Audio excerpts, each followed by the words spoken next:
This Lent, we're exploring who killed Jesus. Many people are convinced that they know the answer. But we've gathered 16 suspects as we retrace the events of Holy Week in the special 6-week podcast. With your help, we'll discover who really killed Jesus. This podcast is a production of progressivechristianity.org and University Christian Church, San Diego. I'm Caleb Lines. And I'm Marshela Salgado. This is Who Killed Jesus? A True Crime Podcast, Episode 2, Holy Monday. Welcome to the Who Killed Jesus True Crime Podcast, Episode 2, Holy Monday, where we are walking through the events of Holy Week, trying to decide who exactly killed Jesus. So last week we talked about Palm Sunday, and we walked through the events of that day as we saw on one side of town Pontius Pilate coming in with this great display of Roman force, and on the other side of town we saw Jesus coming in with his crew of peasants waving their palm branches in an anti-imperial planned demonstration. I think one thing that's important to note about Palm Sunday is that it's very much about empire and Jesus' anti-imperialism. And it's also something that didn't just happen one time, but happens all the time, that every day is Palm Sunday, that each day we get to make a choice about whether we join the parades of power and imperialism, the Roman parade, or whether we join the Jesus March, the parade of anti-imperialism, of peace through justice. So I think without this understanding, we can't really properly understand why Holy Week began the way that it began. So that's what we talked a little bit about last time. And Marshela, we also developed a list of suspects. Yes. Well, we asked the internet. Yes, as one does. Well, we asked people on social media who they thought some of the suspects might be, and we did get quite a good list. We'll touch on them really quickly, but if you want to hear more, you can go back to episode 1 where we delve into it a little bit more. But we have, first of all, the Roman Empire. We have Pilate, the Sanhedrin, Jews, Sadducees, Pharisees, Original Sin, God, one of my favorites, Republican Party, and you threw in also just U.S. politics in general. Right. My personal sin, not just Marshela, but your personal sin as well. Mine? What? I know. So our personal sin, okay. My other favorite, Courtney Love. Courtney did it.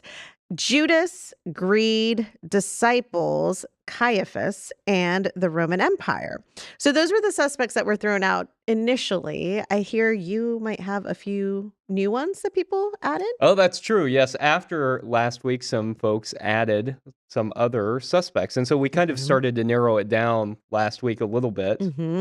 We talked about the Roman Empire. Roman Empire and, well, Pilate. Pilate, of course. Emerged as a suspect. And then the one that really that hit me was Caiaphas, not somebody that I had really, I don't go around thinking about Caiaphas every day. Why not? But I know, very obscure person in the Bible.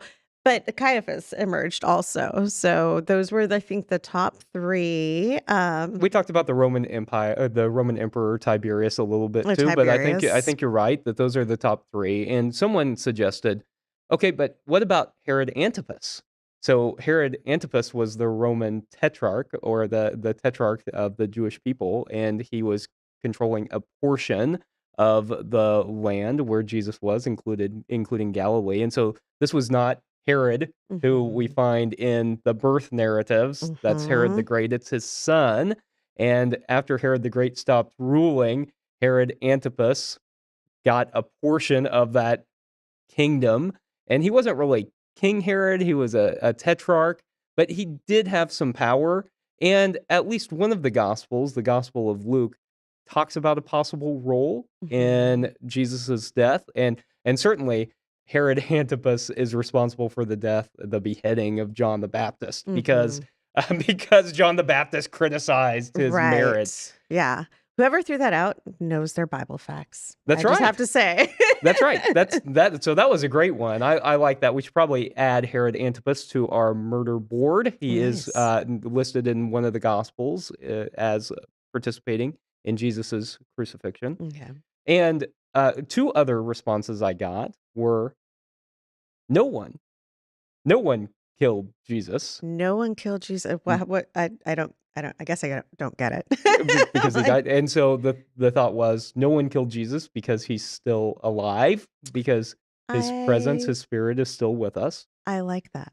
Okay. I like You that. Like that? I mean, I mean, it depends on which way you look at it, but that is very creative. Right. And not historical, but a theological statement. Mm-hmm. And so another one was human frailty killed Jesus. Okay. That it was because humans didn't have the wherewithal to stand up on behalf of Jesus. They were complicit in it, so human frailty. So those were two other responses, two other suspects we got in addition to Herod Antipas. So we've got a good list of suspects, Marshela. That's a lot, especially when a lot of people will just name one and they'll say it as if they're very convinced of that they possess the whole truth about it all. Yeah. So I'm curious, do you have any favorite suspects of any of the ones we've talked about so far?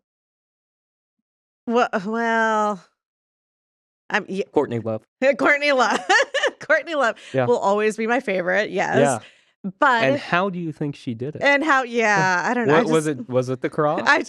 Was she working behind the scenes? How did she do it? She did it with a note, and I don't know. No. I do like the Courtney. I mean, that's just to keep my own conspiracy theories going strong. No, but really, the Roman Empire. I mean, because that's what I fall back on. But with 16 suspects, I think there's. I don't know. It's hard to choose from. There's a few that have popped up that I hadn't really thought about. I hadn't considered. But I think the Roman Empire is one, and I'm curious to know more. I think Caiaphas stirred up some ideas in my brain about just the Jewish hierarchy, like who the Jewish leaders and their collusion and they're working with Rome. Like, what is that? Or is that really how it worked? Or I don't know. So it just left me with questions, but I'm curious. So I think the Roman Empire and Caiaphas. How about you? The Roman Empire and Caiaphas. One thing that I think I'm leaning towards multiple suspects. Like, it's like an Agatha Christie novel, where you think there's one person who's going to be responsible. And as it turns out, it's a whole bunch of them secretly colluding together. And one thing that, as we are reading Borg and Crossan's book the last week, that I am reminded of is that there were a whole lot of forces working against Jesus. And it's not real surprising that he ended up on that cross. Yeah. So I think I'm leaning towards more suspects than I thought about when I entered. And so I think that's one of the things that's really good about reading these stories over and over again. Yeah. And reading historians and scholars, theologians talking about this is that no matter how much we think we know about it, that there's always more to learn. Yeah. And we're 2,000 years removed from this. And people probably didn't know all the details even then. Right. Exactly. Yeah. And so coming back all these years later, I think there's a lot to learn. Yeah. So we've talked about Palm Sunday and some of the suspects that have arisen so far, but we're moving throughout the week. And one of the things we're doing in this podcast is retracing Jesus's last week day by day. And so we're moving on to Monday because in the Gospel of Mark sets the week out one day at a time, and he tells us what happens each day of the week. And so Monday is the temple cleansing, as it's often called, or the temple tantrum. The temple tantrum. Do you like that? That image, the meme of Jesus just, throwing the table and it flying and, just words flying out of his mouth in anger. The whips. Yes. And the whips. Yeah. Yes, Indiana Jones, Jesus. Oh, I like that. Indiana Jones, Jesus. There you He go. doesn't even have to search for the Holy Grail. He No, knows he where knows it is. exactly. He just used it the night before. I like that. And I like that meme that says, if anyone ever asks you what would Jesus do, remind them that losing your temper and turning over tables is always an option. Yes, I do like that one. Yeah. The temple tantrum. Yeah. But um I mean, what did you grow up thinking Uh, happened there? Or like what were mhm. you told? What were your Well, first of all, I don't think I ever thought much about it being during Holy Week. Okay, It yeah. was just because we didn't ever talk about it. Mhm. We talked about Palm Sunday, and as we talked about last week, we might hop into church for a Maundy Thursday Mhm. and then come back for Easter or something like that. But we didn't celebrate Monday in any way, and in the same way that most churches don't. And so I think I just thought that this was a part of one of the things that he did. I don't Mhm. think I realized the linear progression of Jesus's ministry in Mhm. which he was headed to Jerusalem. Because if you read through the synoptic gospels, Mark, Matthew, Luke, then Jesus is only in Jerusalem one time, and it's Mhm. this time. Right. Other than, if you read in the Gospel of Luke when he was a kid and he went into the temple for the Right. dedication stuff, but that's only in one gospel. In the Gospel of John, he goes to Jerusalem 3 times, and so Mhm. it's a little different. But I don't think I really realized that it was a part of what was going on in Holy Week. So I didn't Yeah. realize it was a part of the conversation at all, and I'm like, "Oh, they just made Jesus really mad." Jesus really Right. lost at that time. Right. Right. You make a good point. I hadn't thought about that. Even in reading it, I was Mhm. like, last week I joked, I'm like, did anything even happen on Monday? Because again, Yeah. we go from Sunday to maybe Thursday, but, you go from Palm Sunday to Easter Mhm. Sunday and everything's good. You make a really good point. I never thought about it within the context of Holy Week, that it was something that Oh, yeah. happened during Holy Week. And just right now when you're talking, it kind of set a little light off in my head that's like, oh, that makes the event almost even more important. Mhm. And now having had read the chapter, like it really shifts, again, like or not shifts, but re-emphasizes this point that there was purpose in that week in Jerusalem. Mm. And then you made another point that I never really thought about is we don't talk. I mean, we don't. Growing up, I thought that Jesus spent a lot of time in Jerusalem. It's like Mhm. that's his hangout spot, Right, yeah. right? Like It's like we going to the mall. yeah, exactly. It's Go to the like, "Where are temple. you going Yeah. today?" Or "Jerusalem, we're dating the ourselves, temple, people hanging the out at the mall, the mall, mall." I know. you know? Exactly. And my kid would be like, "Where?" "Let's go to the mall." Oh, no. But, I mean, again, like, this adds to the Mhm. significance of the week, Yeah. of the location of Jerusalem in general, and now that you're saying that Jesus, didn't hang out there all the time, just the events of the week seem that much more important, and this event at the temple has always been important in my brain, but Yeah. in the context of Holy Week makes it I think elevates it a little bit more. I also think I thought that whenever Jesus went and overturned the money changer table, that, like, everyone thought, "Okay, well, you shouldn't be taking money in church, in a religious Mhm, institution," right? mhm. That they were exploiting people or something, trying to take their Right. money, and I don't that's not really what it was at all, as we'll talk about in a few minutes, and I also pictured, I think, just, like, a couple of tables in, like, a church lobby. Mhm. That's Right, like that was my yes. experience of religious institutions, right? And Yeah. so I grew up in this rural church, and we had a little lobby as you were entering, and there was, like, a table there, Mhm. and so that was my mental image, was somebody just sitting out there at Yeah. a table and Jesus just turning it over, which also wasn't really very accurate. Yeah, yeah. But I think those are the images that we were told and kind of Mhm. given, I mean, I'm sure I feel like there was a sermon or something in there, or at least storytelling Yeah. about what happened in the temple, and so that was the kind of the narrative I was given, like people were selling things there, and Jesus didn't like that they were taking Mm. advantage of people or selling, or Yeah. even that they were selling little animals for sacrifice. He Right. didn't like that, so Because he was the because sacrifice. yes, That's because he was the the sermon ultimate we get. Yeah. exactly. So that really, I think, I mean, I knew this and I studied this at one point, but Yeah.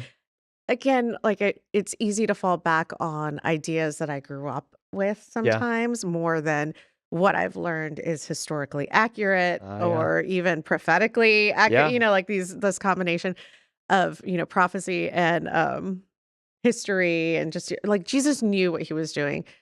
I didn't get that story though. I got a very different like just what was happening. The narrative doesn't fit with what I'm learning here, but Yeah. I think that's important, Marcella, is, we call that embedded theology, the mhm. theology that we learn when we're young. And sometimes no matter how hard we work to get rid of that, Mhm. it can stay with us for a long time, Oh, and it's hard to dismantle. yeah. So, there's a lot to talk about when we're thinking about Holy Monday and Jesus going into the temple. So let's take just a quick break and get into more of the details.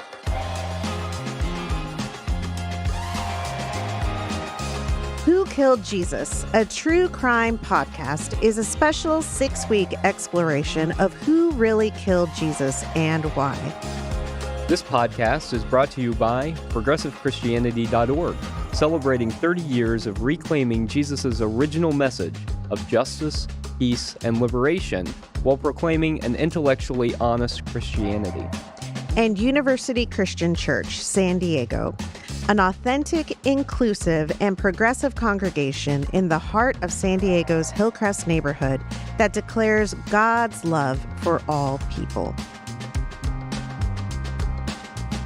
Welcome back to Who Killed Jesus, a True Crime podcast, where we're exploring who might have really killed Jesus, and we're talking about the temple incident on Holy Monday. So it's often described as a temple tantrum, but Borg and Crossan say that it should probably more likely be described as an indictment of the temple because of what is happening in the Yes, temple. Do you like that phrase, I the temple do. indictment? Yes, and it because it changes. Again, it just changes the story. It changes Uh, um the intention of the mhm. moment. It wasn't just Jesus walking in and I'm angry that you're doing, all those things that Losing I it made. without any prepreparation, he just sees it and he loses Yes. his temper. Yeah. Yeah. But early on in the chapter, when they talk about Palm Sunday, and Mhm. then maybe it's later in the chapter. I don't remember at what point. I think it was maybe later in the no, whenever.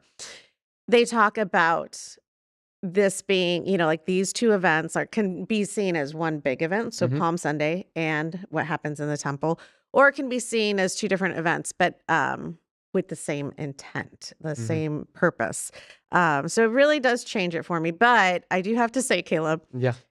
this was a lot to take in. It This was a whole lot. chapter was There was a lot here. it was I had to read it and listen to it twice to Yeah. try to take it all in. So Yeah. you're gonna have to walk me through some of this because there was a lot of that I needed clarification on. It's complicated, right? And Borg and Crossan point that out. They say, in fact, that Mark's narrative was so confusing that Matthew changed it. Mhm. Because when Matthew came along using Mark, Matthew and Luke both used Mark as their main source for their gospel, that Matthew didn't put the temple indictment on Monday, but put it on Sunday instead. Mhm. So I think one thing that's important to realize is exactly what you just said, that Palm Sunday was a planned anti-imperial political demonstration. And the temple indictment was Mhm. not just Jesus going in and losing his temper because he was mad in the moment, but it was also a planned protest, but this time against the temple leaders. And I Mhm. think that's something that's really important for us to realize is that Jesus really took issue both with the imperialism of Rome Mhm. and with the way that religion was practiced by the Right. authorities. And I think that's important to say because if you read through, say, the Gospel of John, especially when we get to this point in the story, we find a lot of generalizations. Mhm. And that's because of the context in which John was written. And we'll get more into that later. But John loses the differentiation between different groups Okay. and puts all the Jews together. And that's why the Gospel of John can be interpreted in anti-Semitic ways, Right. because he Yeah. loses the differentiation Uh-huh. between the different groups. Mm. So I like the thought of the temple being a planned protest against the religious establishment. What do you think Mhm. of that idea? I really like it. I like how they touch on that in Mhm. the book, especially.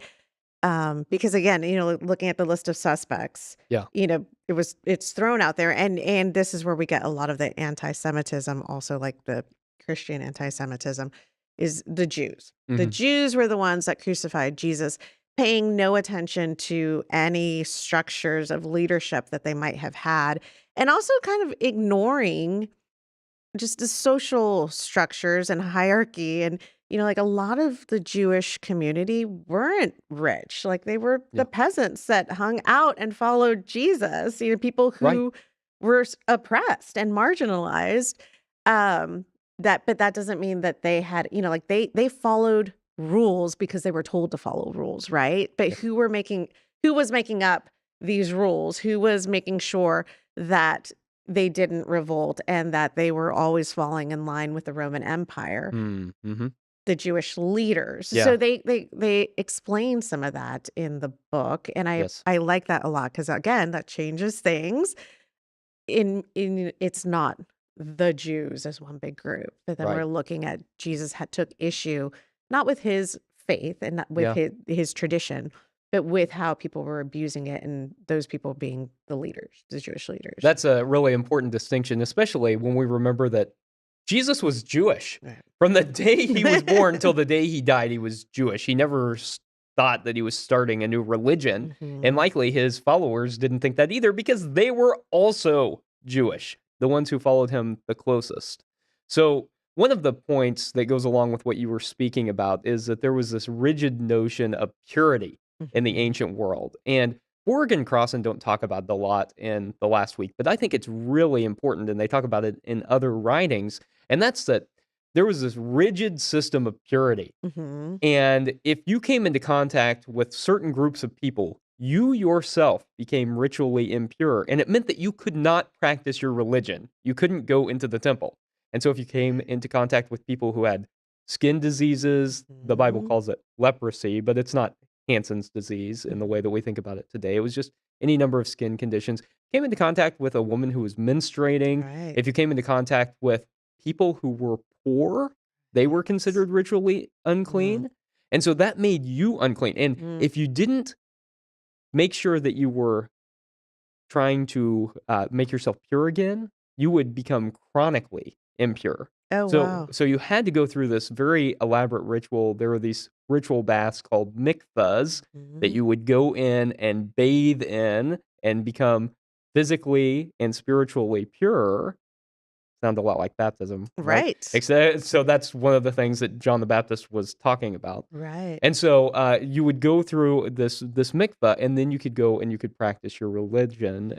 Question. Yes, Was this just for men or was it men and it was women? men and women. So Okay. women, after they had had their period, would have to go through and get Right. ritually purified. Okay. But if men came into contact with those women while they Mhm. were menstruating, they became ritually impure. And Okay. so there was this whole notion that you would try and stay separate during that time for that reason. It's the same reason that you find people described in the Bible who are sick or who have a skin condition being Mhm. outcast from their community. It was because if you came into contact with them, you couldn't practice your religion. And Right. so I think this is one of the things that's going on both with the temple indictment Mhm. and with this weird thing that happens with the fig tree. Okay. Yes, the fig tree. The fig tree. Can you Yes. explain that a little bit? Because again, Mhm. this is temper tantrum Jesus. Uh-huh. I I like hate you, fig I tree. know, you just and well, in the book they even mention like this all of this took place during March, April, during a time, what we now consider March, April. Um when the fig wouldn't have been producing fruit anyway. And he knew that. Yeah. Everybody around him knew that. And yet he expected the tree to produce fruit And then he gets really mad, so that it's just like 2 tantrums in a row. Like, do you need to eat? Like, what do you need, Jesus? So explain this a little bit, please. So Borg and Crossan say that this is a cue that we should take the story more symbolically, but I actually think there's maybe a little bit more to it than that. So the text says that Jesus comes along the fig tree and he sees it in leaf, right? So from a distance, he sees it and it looks like it is producing fruit. Okay. But then he goes up to it and it isn't actually producing fruit. And so he condemns it, right? And the weird thing, you'll never produce fruit again. So mean. It's so mean, Jesus. So the fig tree isn't actually a fig tree. The fig tree is a religious establishment, Okay. right? Where it looks like it is producing fruit. It has all the exterior signs that it is producing fruit, but it's not. And so that's the indictment of the purity system that Jesus is giving. It has all the external signs that it is going to help you connect to God, has all the external signs of religiosity, and yet it's inauthentic. And yet it doesn't actually help people to connect with God. And so he talks over and over again about like the people who just stand up praying, who make a big show of their faith and yet don't actually have their faith. That's the indictment of the purity system that he's giving. And I don't know, Marshela, I bet if we put our minds to it, we might be able to draw some parallels between that and maybe the U.S. politics version of events today and on our murder board. Yeah, I think so. I think it sounds vaguely familiar. Churches claiming a lot of stuff, but producing fruit, but not really producing fruit, and false religiosity. Yeah. I think so. I think that would be. I mean, again, well, first of all, I'm a little bit surprised. I'm like, are you saying this is simply symbolism? Are you saying this maybe didn't happen? It's a story that Mark wrote, because again, growing up, I was led to believe, once again, I need to clarify, not by my family, but by the church I went to, that all of these stories, like this is what happened. These are these aren't stories. These are like actual like historical documents of Jesus's life. But in reading the book and in talking to you and just, like obviously in my studies, but especially going back to the book, it's like, these are symbols. These are stories. Yes, and I would maybe draw a distinction here. I would say that all the stuff about the fig tree is symbolism. I think that there very likely was a temple demonstration. I don't think that it was likely to the degree that we often think about, but I think that there was at least a minor disturbance at the temple, some kind of a protest. It might have gone mostly unnoticed in the same way that the Palm Sunday parade went mostly unnoticed, because it was taking place in this place called the courtyard, the court of Gentiles. And it was this 24-acre outer court. So even if Jesus had all of his disciples involved, there wasn't really a way to shut that down. Right. I did like that very much. And Borg and Crossan do mention like the Vietnam War, when some of the protesters would go in and, throw blood on draft papers or draft letters or but those symbolic acts, and people, as we're engaging in activism, a big question that sometimes I received like in my 20s when I was a lot more active too was like, what's the point of that? Why, like, you're not going to stop anything from happening. And the point is it's symbolic. Like, we know that this isn't but maybe we'll get somebody's attention. And we're making a statement. We're making a statement against, the systems of power. And the fact that that's what he was doing, like he didn't shut the whole temple down. It's not like all of a sudden every single table was overturned and we can't do business today. Like, we're closing the temple down. Thank you, Jesus. It really was more of a for him, it was something that was important, and he was making a point, right, for the people who did notice. I liked that. I liked hearing that, and I liked activist Jesus. I like that. That's much better than temper tantrum Jesus, activist Jesus. Yeah, I like that. And so they come out of the temple, and then they see the fig tree has died, and that is also symbolic, right? There probably wasn't this fig tree, but it's the author giving us narrative about this, Mhm. interpretation of this, that Jesus had then cast judgment on the temple authorities. Mm. And so a couple of Right. groups from our suspect list to lift up at this point, I think, are both the Pharisees, who really became strict about purity laws, Mhm. and the Sadducees, who were priests closely associated with the temple. Mhm. And so I think both of these people have a role in the things that we were just talking about. But there's another element that Borg and Crossan spend most of their chapter talking about, which is not just this purity system, because they don't go into that in the same detail that we just did, but Mhm. they talk about the collusion of the Right. temple leaders, in this case, Sadducees and high priest Mhm. Caiaphas, right, with the Roman Empire. And they talk about Jesus's phrase, a den of robbers. I loved that. I Mhm. love so growing up again, this Yeah. my understanding of a den of robbers was you're sitting here in the temple, you're stealing money from these good people who just Mhm. want to, have do practice their religion, practice sacrifice, practice whatever, and you're selling things, like you're stealing from it. That's not what most likely was meant in a den of robbers. Yeah. So the way that they explain what a Mhm. den of robbers is, I loved it. Can you explain it? Because you explain so much better So than it's I from do. Jeremiah, and there's a phrase also from Isaiah, and Borg and Crossan point out to the fact that probably it's more likely that the quote from Jeremiah, den of robbers piece, is more likely historical.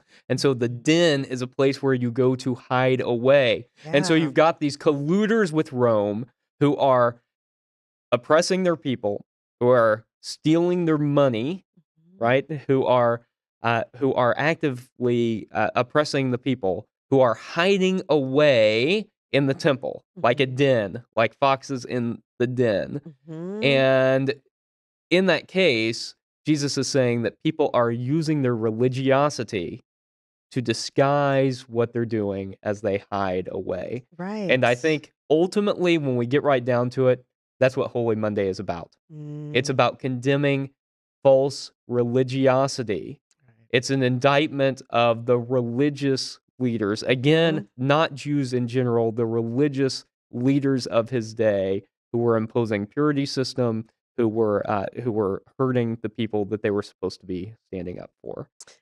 So again, Sadducees, Pharisees, but this reminds me again of US politics Mhm. and what's happening in a lot of churches where out on the outside, that's where the stealing, the hurting, the all this stuff that they're doing, and then you come to church on Sunday, Yeah. and the den of robbers is filled, and, we're just patting each other on the back Yeah. and doing like, that's your place of hiding. That's your place of just trying to pretend that you're not doing what you're doing. Mm. Um, I don't know, it really hit. It really I hit think that you're right. it hit, yeah. The religious right in particular, right? That Mhm. they're gonna control women's bodies, that they're not going to welcome the stranger, that they're going to condemn, people who are at the border or people who are crossing the border because they have no choice, that they're going to condemn LGBTQIA+ plus people, that they are Mhm. not going to care for those who are the most in need, even though these are commands that are given over and over again in the Bible, that we're supposed to love our neighbor, that we're supposed to take care of the vulnerable, and yet they hide behind this religiosity. They Right. come to church where they can sing nice hymns with nice people and Yeah. only do that on Sunday morning and then lead the rest of their lives as if Yeah. they're not Jesus followers, Yeah. because they're not. Yeah. And Yeah. so I think that Holy Monday is all about condemning exactly that. Yeah, that was powerful. That is powerful, especially looking at it as day by day during Holy Week, but to know that once again, Jesus did it with intention. There was intention behind his act in the temple, and it's a very powerful statement. It's a very powerful statement, and it's so much more powerful than just thinking like, yeah, Jesus got angry. I can get angry too when things aren't right or when people are doing wrong. It was far more than that. Jesus, I mean, was calling his followers and himself to stand up to Yes. systems of oppression, which that right there, that purity system not only sounds oppressive, but Yeah. it's, to stand before somebody and God Mhm. with all these things that were most likely very difficult for peasants to live up to. Yeah. Like, how do you, as somebody who's sick, you're not allowed to be with other people. I mean, like all these standards are just really rough. So there is intention to it, and I like it There because is an intention it's to it. It was powerful. planned. They were both planned, and I think that's important for understanding the events of Holy Week.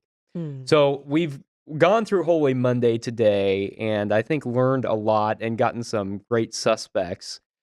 Next week, we'll go through both Tuesday and Wednesday, the most forgotten about days, Marshella, and Nothing Holy Week. happened. You can't convince me that anything happened. We'll find out if that's really true or not next time on Who Killed Jesus, a true crime podcast.